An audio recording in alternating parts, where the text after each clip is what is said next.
ओम।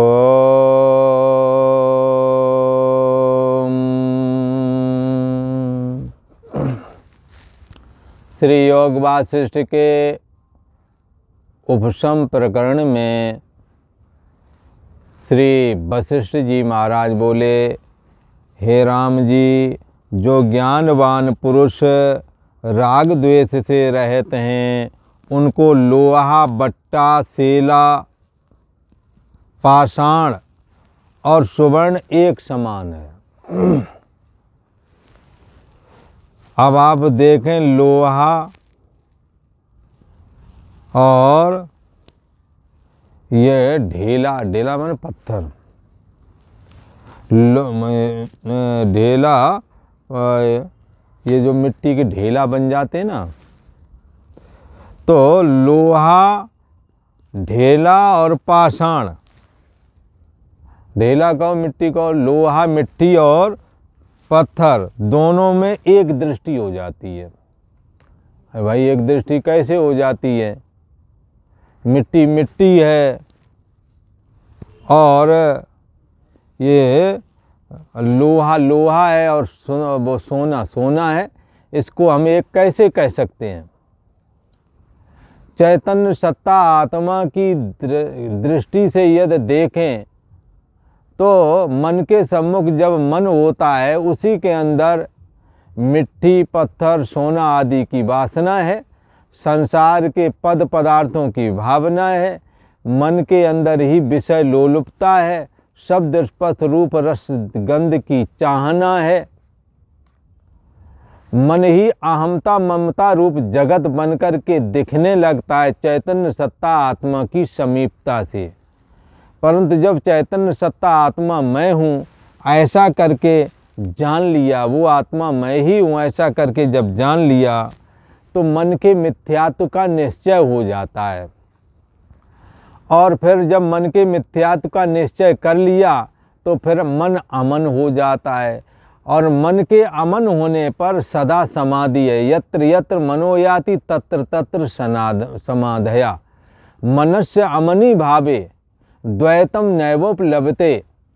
मन जब अमन हो जाता है, अर्थात मन अपने पॉइंट पर रुक जाता है, संसार के मिथ्यात्व का निश्चय करके, संसार में कुछ नहीं है, आत्मा ही सब कुछ, आत्मा ही वेदम सर्वम, आत्मा ही सब कुछ है, ऐसा जब जान लेते हैं तो जगत से चित्त हट जाता है, मन हट जाता है। क्यों हट जाता है? विवेक के द्वारा हटता है। और विवेक के द्वारा हट क्यों जाता है? क्योंकि मन में विवेक शक्ति उत्पन्न होने की वजह से जगत के पद पदार्थों के प्रति, विषय के प्रति नीरसता बुद्धि का और दुख रूपता का और मिथ्यात्व रूपता का बोध जो हो गया है, जिसके चलते अब मन अपना अभाव निश्चय करता है। परिच्छिन्न व्यक्तित्वपना रूप जीव भाव मन का अपना निज स्वरूप है, परंतु है और जानना पना मात्र। जो साक्षी का भाव है, उस साक्षी के भाव में यदि अपने को दृढ़ता पूर्वक स्थित कर सकें तो परिच्छिन्न व्यक्तित्वपना रूप मन को जो जान रहे थे मैं हूँ करके, जिस मैं हूँ को जो जान रहे थे, वो मैं हूँ आपके रहते दिख रही, आपके रहते दिखना भी बंद हो जाएगा। आप है और जानना पना मात्र चैतन्य सत्ता में आकर विश्रांति करें। इसी को गीता में कहा, शनै शनै उपरमेद बुद्ध्या धृति गृहीत्वा आत्मसंस्थम मना कृत्वा न किंचिदपि चिंतयेत। फिर कुछ भी चिंतन नहीं करना है, एक बार आत्मा में उपरमेद, आत्मा को जानने के लिए शनै शनै उपरमेद, संसार से उपरामता को प्राप्त करना चाहिए, वैराग्य को प्राप्त करना चाहिए, विषय लोलुपता से हटना चाहिए। और धृति गृहीत्वा, ये बड़ा धैर्य धारण करके करना पड़ेगा। इस संसार में लोगों को जो दुख है वो अपने कम, पर दूसरों को देख के ज़्यादा हो जाते हैं कई बार। तो अब अच्छे खासे ठीक है, सब बात है, पर बगल वाला पड़ोसी कोई अच्छी गाड़ी, अच्छा कोई अच्छा काम कर ले, अच्छा पैसा कमा ले, कि इनको 10 गाड़ी बुखार चढ़ाया, अरे ये तो ऐसे बढ़ गया, इसको तो हम पहले आए थे तो हमने इसको, इसके पास गिलास नहीं था, हमने पानी दिया था अपने गिलास भर के। अब वो दिन भूल जाओ। जो मेहनत करेगा उसकी उन्नति होगी। छाती मत जलाओ, तुम भी करो मेहनत, तुम भी बढ़ो आगे। हाँ, एक कहते हैं कि काफ़ी बड़े हो गए, राजनीति में भी निकले, बोले वो फलाना है वो, उसको तो वो हमारे यहाँ उनके बाप दादा मजदूरी करते थे, तुम तो कुछ नहीं कर पाए। इसलिए ये 2 टके की बातें करना बंद कर दो और दूसरे की उन्नति में अपनी उन्नति मानो, दूसरे की खुशियाँ से जलो नहीं। आपके पास यदि संपत्ति हो आप बांट करके खाएं। आपत्ति में एक दूसरे के साथ खड़े हों, सुख दुख बांट के हल्के पड़ जाते हैं, परंतु आप दूसरे का सुख देखा नहीं जाता, ऐसा मत करो। और कई बार ऐसा भी होता है, किसी को धन दौलत कुछ आ जाए तो वो ऐसे ऐंठ के बोलने लगते हैं मानो पता नहीं कहाँ से, भाषा ही बदल जाती, चाल बदल जाती है। ये सब क्या है? आसक्ति के लक्षण है। 3 प्रकार की आसक्ति होती है, पुत्रेषणा, लोकेषणा और वित्तेषणा। और तीनों प्रकार की आसक्तियां जुड़ी हैं स्त्री ऐषणा से। पुत्रेषणा, पुत्र की यदि प्राप्ति करना है तो कहाँ से करोगे? स्त्री के बगैर ही हो जाएगी पुत्र की प्राप्ति क्या? तो स्त्री तो रखना पड़ेगा, स्त्री रखना पड़ेगा तो मकान रखना पड़ेगा, गाड़ी घोड़ा सब रखना पड़ेगा सारा। तो स्त्री ऐषणा यदि है आपके अंदर तो आपको सारा साजो सामान जोड़ना ही पड़ेगा और थोड़ा विवेक विचार करके शास्त्र का स्वाध्याय आदि में लगा रहे। आँखी मीचे भोर भया, ये जवानी यूं ही खसक जाती है, पता नहीं लगता है। थोड़ा सा हिम्मत बनाओ, बुद्धि धरती गृहीतया, बुद्धि में धैर्य धारण करो, ब्रह्मचर्य से जीवन गुजार दो। हाँ, सारे झंझट बच जाएंगे। हाँ, बगैर वरदान के वरदान प्राप्त हो जाता है जब आदमी विवाह न करे, पर ये उसे ऐसा उसे लगता नहीं है, उसे अभिशाप लगता है। एक 50-55 साल के थे, कह रहे थे किसी तरह से ये कलंक खत्म हो जाता। महाराज जी, हमने कहा कौन सा कलंक हो गया भाई तेरे से? अरे कहीं वही जो विवाह नहीं हुआ। अब ये कलंक मान रहे तो कहा कोई करे, है तो वरदान। इसलिए कोई वरदान को आशीर्वाद बना लेते हैं, कोई आशीर्वाद को वरदान बना लेते हैं। तो हमने यदि वरदान नहीं, वरदान को अभिशाप और अभिशाप को वरदान तो बना लेते हैं कई। तो अब क्या है, हम यदि चाहें तो अभिशाप को भी वरदान में तब्दील कर लें। ब्याह नहीं हुआ, बढ़िया बात है, भाई बंधुओं का और क्यों तो हो गई, वंश तो चल ही रहा है। ऐसे तो वैसे भी दुनिया में लड़के बच्चे बड़े ही हैं, तुम और पैदा कर दो बाहर तो फालतू और संख्या बढ़ ही जाएगी, क्या फ़ायदा है। इसलिए नहीं है तो अभी चलेगा। कोई समय ऐसा था जब संतान होना ज़रूरी था, जब लोगों के पास ज़मीन ज़्यादा, मकान दुकान सब कुछ था, लगता था इस सारी प्रॉपर्टी का मालिक कौन किसको बनाए, कोई तो होना चाहिए। तो वो समस्या तो आजकल है नहीं, प्रॉपर्टी तो है नहीं, ज़मीनें थोड़ी थोड़ी रह गई बढ़ते बढ़ते। मकान दुकान भी 500 स्क्वायर फीट वाले हैं, छोटे छोटे, तो क्या करोगे ज़्यादा करके? अच्छा है, नहीं हुआ कोई बात नहीं, भगवान का भजन करो, शांति से रहो, आसक्ति का बंधन तोड़ डालो। ज्ञानवान पुरुष राग द्वेष से रहित हो जाता है, न काऊ से दोस्ती न काऊ से बैर, किसी से राग नहीं, किसी से द्वेष नहीं। रोजाना परमात्मा चिंतन करना है, दूसरों की भलाई में लगे रहना है। जब कुछ ब्याह नहीं हुआ तो कहते किसके लिए कौन हमारे लड़का बच्चा रो, ये इस तरह की वाणी कभी ना बोलना चाहिए। जो ऐसा कहते कौन लड़का बच्चा हमारे रो रहे हैं, हम क्यों बनाएं क्यों करें, उनको बहुत ज़्यादा ज़रूरत होती लड़का बच्चों की, पर वो चिल्ला रहे होते, फिर भड़ास निकाल रहे होते हैं। अरे तुम्हारे नहीं है तो ठीक है, और किसी के और भी के तो काम आ जाएगा। अगर आप पर संपत्ति कमाओगे तो किसी और का भी गुजारा हो सकता है। तो तुम्हें किसी और का गुजारा नहीं करना है, और चाहना तो ये है कि हमारा भी विवाह हो जाए, ये हो जाए, वो हो जाए, ऐसी चाहना रखते तो हैं।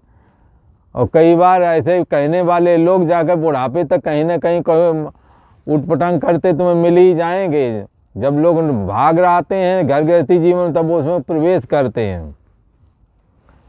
एक अपने यहाँ पर एक थे 55 साल के आए तो थे, वो काफ़ी समय से गायब थे। हमने एक से पूछा क्यों भाई वो कहाँ गया? बोले 55 साल लग गए ना। तो हमने 55 साल का क्या मतलब होता है? बोले आ गया 55, हाँ पहुँच गए 55 में, आ गया बचपना। तो फिर क्या हो गया? बोले वो घर गृहस्थी बसा लिए। ठीक है, तो ऐसा भी हो जावे है जो ये कहते रहे ज़िंदगी भर हमारे कौन लड़का बच्चा रोए। उन लड़का बच्चा रोने के लिए पूरा जीवन भर अंदर कलपते रहे, वो अंत में फिर वही किया जाके। अरे पहले ही करते थोड़ा, तो बाद में अब लड़का बच्चन वाले तुम अब जब घुसे हो तो अब काम आ जाता। तो पहले भी नहीं इकट्ठा किया, हम क्यों दें उनको? भाई भतीजों को क्यों दें? हम क्यों भतीजों उनको पढ़ाने बढ़ाने के लिए खर्चा करें? ऐसे चक्कर में पड़े रहे और कहीं हमें कोई ज़रूरत ही नहीं। बाद में घुस गए जाकर के तो सारा कम अब तो करोगे। बोले हम किसके लिए करें? अब उनके लिए कर तो रहे हो, अपनी बात कट जा रही है। तो इसलिए मेहनत करो, आसक्ति से रहित होकर के मेहनत करो, दूसरे के काम में आना, धार्मिक जीवन जीना, धर्म से विरत। धर्म से जीवन जियोगे तो वैराग हो जाएगा, और योग साधना करोगे तो ज्ञान प्राप्त होगा। योग साधना बारंबार करेंगे, धीरे धीरे चित्त ज्ञान में रमने लगेगा। धर्म से विरत योग से ज्ञाना, ज्ञान मोक्ष प्रद वेद बखाना। ज्ञान से मोक्ष होता है, ऐसा वेदों का कथन है। इसलिए ऋते ज्ञानान्न मुक्ति, ज्ञान के बगैर मुक्ति नहीं है, ऐसा उपनिषद का वचन है। यहाँ ज्ञानवान पुरुष राग कह रहे हैं। यहाँ ज्ञानवान पुरुष जो है ना, वो लोहा, मिट्टी और सोना, इन तीनों को एक जैसा देखता है, क्योंकि ये तीनों ही मन के आश्रय में हैं। मन के फुरने से दिखते हैं, और मन जब लीन हो जाता है तो इनका दिखना बंद हो जाता है। मन के ना दिखने पर भी आत्मा ही बचता है, मन के रहने पर भी आत्मा ही बचता है। इसलिए जिसका कभी अभाव ना हो उसी का नाम सत है। इसलिए आत्मा सत है। सत कहिए जो विनिशय नहीं, सत कहते ही उसे हैं जिसका विनाश ना हो। चित्त चैतन्य सकल घटमाई, और चैतन्य उसे कहते हैं जो संपूर्ण अहम अस्मि रूप जो शरीरों से निकल रही है, इस अहम अस्मि को जो चेतना प्रदान कर रहा है। चेतना नाम एको बहु नाम, अनेक चेतनों में एक ही चेतन समाया हुआ है। उस चेतन को जानने से ज्ञानवान का हर जगह से राग और द्वेष खत्म हो गया है, और वो सबके साथ समदर्शी बन गया है। और मिट्टी, सोना, हाँ, और लोहा ये पृथ्वी से ही निकलते हैं, इसलिए पृथ्वी मिट्टी रूप है, इसलिए ये मिट्टी रूप ही है, इससे अलावा और कुछ नहीं। ऐसा वो धारण करता है, इसलिए उसकी सारी वासनाएं भी खत्म हो गई। वासनाओं के सहित होना और वासनाओं से रहित होना, दोनों में बड़ा भारी अंतर है। धनपुत्र स्त्री आदि की वासना, विषय लोलुपता की वासना हमें नीचे गिराती है, और आत्मा का बोध, परमात्म चिंतन नहीं होने देती है। परमात्मा के यहाँ तक भगवान की लीला कथाओं का भी सुनने का आनंद उसका जाता रहता है, जिसके अंदर बहुत सारी वासनाएं बैठी होती हैं चित्त में। इसलिए वासना से रहित जो मन है वो मुक्त स्वरूप कहा गया है। यहाँ कहते हैं कि संसार वासना के ही त्यागने का नाम तो मुक्ति है। संसार वासना के त्यागने का नाम ही मुक्ति है, ऐसा कह रहे हैं श्री वशिष्ठ जी महाराज। और वासना से सहित, वासना के सहित जो पुरुष है वही बंधन में है, और जो वासना से रहित हो गया है वही तो मुक्त है। हे राम जी, जिस पुरुष को स्वरूप में स्थिति हुई है और सुख दुख में सम रहता है, सुख और दुख में जिसने अपने को समता में स्थापित कर लिया है, वह जो कुछ करता है, हाँ, भोगता, देता, लेता इत्यादि क्रिया करता है, वो करता हुआ भी कुछ नहीं करता। किसी ने कहा ये कैसी बात कही? भाई शरीर मन इंद्रियां ही करने वाले हैं, तो लेना देना भोगना कौन करेगा? शरीर और मन और इंद्रियां। पर याते सदा परे, हाँ, इससे परे सदा, याते सदा से वो हम, इससे आत्मा सदा परे है। और तुम्हारा अहम आत्मा है, तुम्हारी मैं आत्मा है। जिसने आत्मा में चैतन्य सत्ता ब्रह्म में अपनी मैं स्थापित कर लिया है, वो फिर शरीर मन इंद्रिय आदि के द्वारा होने वाले कर्म उसके नहीं रह जाते हैं। इसीलिए कर्म ना तो उसे निषिद्ध कर्म का बंधन लगता है और न ही उसे शुभ कर्म का बंधन लगता है। अर्थात शुभ कर्म भी पुण्य नहीं देता और पुण्य देकर सुखी करके बंधायमान नहीं करता, और पाप कर्म भी दुख देकर, पाप कर्म दुख दे करके दुख के द्वारा बंधायमान नहीं करता। दोनों से ही ये तर जाता है। यहाँ कहते हैं पाप और पुण्य दोनों के द्वारा सुख और दुख प्राप्त होते हैं, दोनों ही मन से ही होते हैं। यूं तो साधक पुरुष पाप कर्म करता नहीं, धोखे से यदि हो जाए तो उसके पाप कर्म का फल उसे मिलता नहीं, क्योंकि वो शरीर मन इंद्री आदि से भी परे हो गया है। इसलिए शरीर मन इंद्री आदि के द्वारा करता हुआ दिखता है, भोगता हुआ दिखता है, लेता देता दिखता है, इत्यादि क्रियाएं सब करता है, तो भी वो कुछ नहीं करता, कर्म से रहित ही है, ऐसा समझना चाहिए। वह यथा प्राप्त जो कर्म है उसी में सदा बरतता रहता है। राम जी, उसे अंतःकरण में इष्ट अनिष्ट की भावना नहीं फूरती और कार्य में राग द्वेषमान होकर के नहीं डूबता। कोई भी कार्य करता उसमें राग द्वेष से रहित ही रहता है, राग द्वेष में वो डूबता नहीं है। हे राम जी, जिसको सदा यह निश्चय रहता है कि सर्व चिदाकाश रूप है, सब कुछ चिदाकाश ही है, ऐसा जिसको निश्चय रहता है और जो भोगों के मनन से रहता है, राम जी, वह समता भाव को प्राप्त हो जाता है।